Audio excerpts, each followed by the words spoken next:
வீடியோஸ்க்கு பேட்டிங் தான் பார்க்க போகிறோம். ஸோ இந்த வீடியோவில் நம்ம டிஃபென்ஸு, அப்புறம் வந்து நம்ம பேசிக் ஸ்டான்ஸு, நம்ம கிரிப்பு எல்லாத்தையுமே நம்ம இந்த வீடியோவில் பார்க்கலாம். ஸோ நம்ம ஸ்ட்ரைட்டாக டைம் வேஸ்ட் பண்ணாமல் வீடியோவில் போகலாம். ஹலோ கைஸ், நம்ம இப்போ வந்து கிரிப்பு பேட்டிங்க்கு பார்க்க போகிறோம் நம்ம.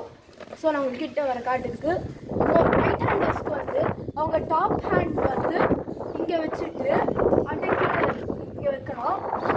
பாட்டம் ஹேண்டை வந்து இப்படி வச்சுக்கணும், ஒரு டைமண்ட் ஷேப்பில் இப்படி வச்சுட்டு அப்படி கீழே இங்கே வைக்கணும். அண்ட் டாப் ஹேண்ட் வந்து நம்ம மோஸ்ட்லி கொஞ்சம் நடுவில் வச்சுக்கிறோம், ரொம்ப மேலேயும் வைக்கக்கூடாது.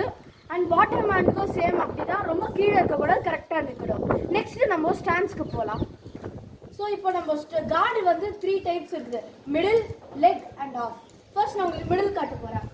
கார்டு வந்து ஸ்டம்புக்கு ஸ்ட்ரைட்டாக பேட்டை வச்சுட்டு அப்படியே இங்கே க்ரீஸ் பக்கத்தில் வச்சுட்டு அம்பையர் கிட்ட கேட்கணும், umpire middle please. Okay, thank you. அதுக்கப்புறம் வந்து அங்கே சாக் பீஸ் ஏதாச்சும் இருந்ததுன்னா அப்படியே யூஸ் பண்ணி மார்க் பண்ணணும். இல்லைனா நம்ம இந்த மண் ஆர் மேட்டிங்னா நம்ம வந்து இப்படி பண்ணாலே நம்மளுக்கு நல்ல மார்க் தெரியும். நெக்ஸ்ட் வந்து லெக். லெக் ஸ்டம்புக்கும் சேம் அதே தான் கான்செப்டில். Umpire leg please. Correct, thank you. அதுக்கப்புறம் லெக் அந்த லைனில் மார்க் பண்ண மாதிரி நம்ம நிற்கிறோம். அடுத்தது வந்து நம்ம ஆஃப் ஸ்டம்ப் வந்து மோஸ்ட்லி ப்ரிஃபரபிள் இல்லை, ஏன்னா நான் உங்களுக்கு நின்று காட்டுறேன் ஏன் ப்ரிஃபரபிள் இல்லைன்னு. Umpire off please. Ready towards you. Covering. Thank you. So நீங்கள் மார்க் பண்ணி நிற்கும் போது பார்த்தீங்கனாலே கிளியராக என் லெக் சைட் தெரியுது. ஸோ நம்ம இப்படி தெரியாமல் இப்படி ஆட போய் நம்ம பால் இப்படி வந்துச்சுன்னா நம்ம லெக் ஸ்டம் தெரிஞ்சு பவுல் ஏறுவோம். ஸோ மோஸ்ட்லி நமக்கு மேட்சஸில் வந்து நம்ம middle card and leg card தான் ப்ரிஃபர் பண்ணுவோம். நெக்ஸ்ட் நம்ம வந்து பேட்டிங் பொசிஷனுக்கு போகலாம். ஓகே, இப்போ நமக்கு பேட்டிங்க்கு வந்து நம்ம ரொம்ப ஹையாகவும் இருக்கக்கூடாது, ரொம்ப லோவாக இருக்கக்கூடாது, ஒரு ஸ்குவாட் பொசிஷனில் இப்படி இருக்கணும். பாடி வந்து நமக்கு ஸ்ட்ரைட்டாக பவுலர் அந்த டான் ஸ்ட்ரைக்கர் ஸ்டம்புக்கு ஃபேஸ் பண்ணி இருக்கணும். ரொம்ப இப்படி ஃபாலாக இருக்கக்கூடாது, இப்படியும் ஃபாலாக இருக்கக்கூடாது. ஸோ இப்படி நின்றுட்டு இங்கே டேப் பண்ணணும், 2 வாட்டி டேப் பண்ணணும். நம்ம இதர் காலுக்குள்ளே இங்கே டேப் பண்ணலாம், இல்லைன்னா நம்ம காலுக்கு வெளில கூட டேப் பண்ணலாம், அது உங்கள் சாய்ஸ் அது. ஸோ இப்படி நின்றுட்டு பேட்டு வந்து இங்கே ஃபர்ஸ்ட் ஸ்லிப்புக்கு ஃபேஸ் பண்ணி நிற்கணும். நிறைய பேட்டர்ஸ் வந்து இப்படி நிற்பாங்க, அது வந்து அப்படி பண்ணக்கூடாது. ஃபர்ஸ்ட் ஸ்லிப்புக்கு பாயிண்ட் ரைட் பண்ணுறதா கரெக்டு. இதே ஹிட்டிங்க்கு தேவைன்னா அது அப்புறமா வீடியோஸில் கவர் பண்ணுவோம். அதுக்கு வந்து நீங்கள் இப்படி ஹை பேட் லிஃப்ட் வச்சுக்கணும். ஸோ பேசிக்காக டிஃபென்ஸ்க்கு வந்து இப்படி நின்றுட்டு மிடில் கார்டில் ஸ்குவாட் பொசிஷனில் பாடி ஸ்ட்ரைட்டாக வச்சுட்டு ஃபர்ஸ்ட் லிஃப்ட்க்கு பால் பாயிண்ட்டை அப்படியே ஃப்ரண்ட் ஃபுட்டில் வந்து டிஃபென்ஸ். இதுதான் டிஃபென்ஸ்க்கு பேசிக். நம்ம நெக்ஸ்ட்டு வந்து டிஃபென்ஸ் ஆடுறதுக்கு போகலாம். ஸோ இங்கே கிளியர்லி பார்த்தீங்கன்னா காற்று ரொம்ப அடிக்குது, ஸ்டம்பெல்லாம் விழுது. ஸோ இந்த வீடியோவில் இன்டராப்ட் ஆச்சுன்னா நாங்கள் மிகவும் மன்னிப்பு கேட்டுக்கிறோம். 1 hour later. நான் வந்து டிஃபென்ஸ் ஆடி காமிக்க போகிறேன். ஸோ வந்து இந்த பேசிக் ஸ்டாண்ட்ஸ் எல்லாமே சேம் தான். ஸோ வந்து நான் அவங்க அதே மாதிரி கார்டு எடுத்துட்டு உங்களுக்கு எது கம்ஃபர்டபுளோ, லெக்கோ மிடிலோ, நான் வந்து மிடில் தான் எனக்கு கம்ஃபர்டபுள். ஸோ நான் வந்து மிடில் கார்டு எடுத்து கிரிப்பை கரெக்டாக பிடிச்சி செக் பண்ணி டேப் பண்ணி ரெடியாக இருப்பேன்.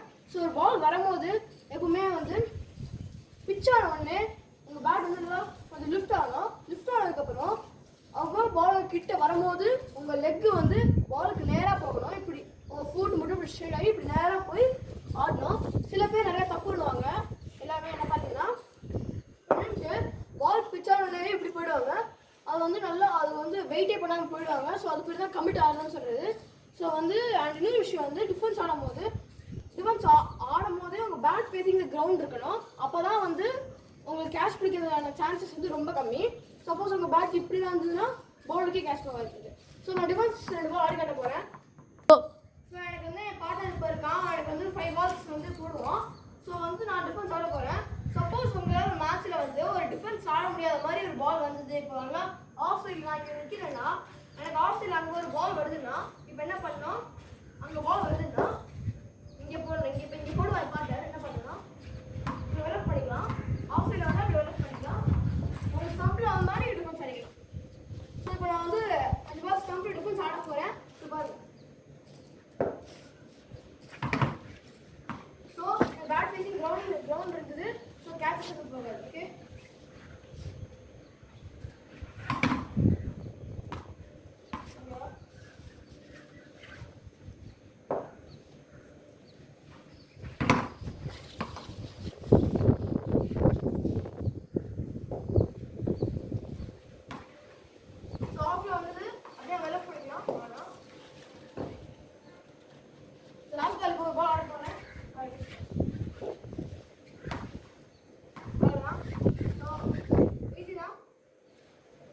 ஸோ இப்போ நான் ஆனது நீங்கள் பார்த்துருப்பீங்க.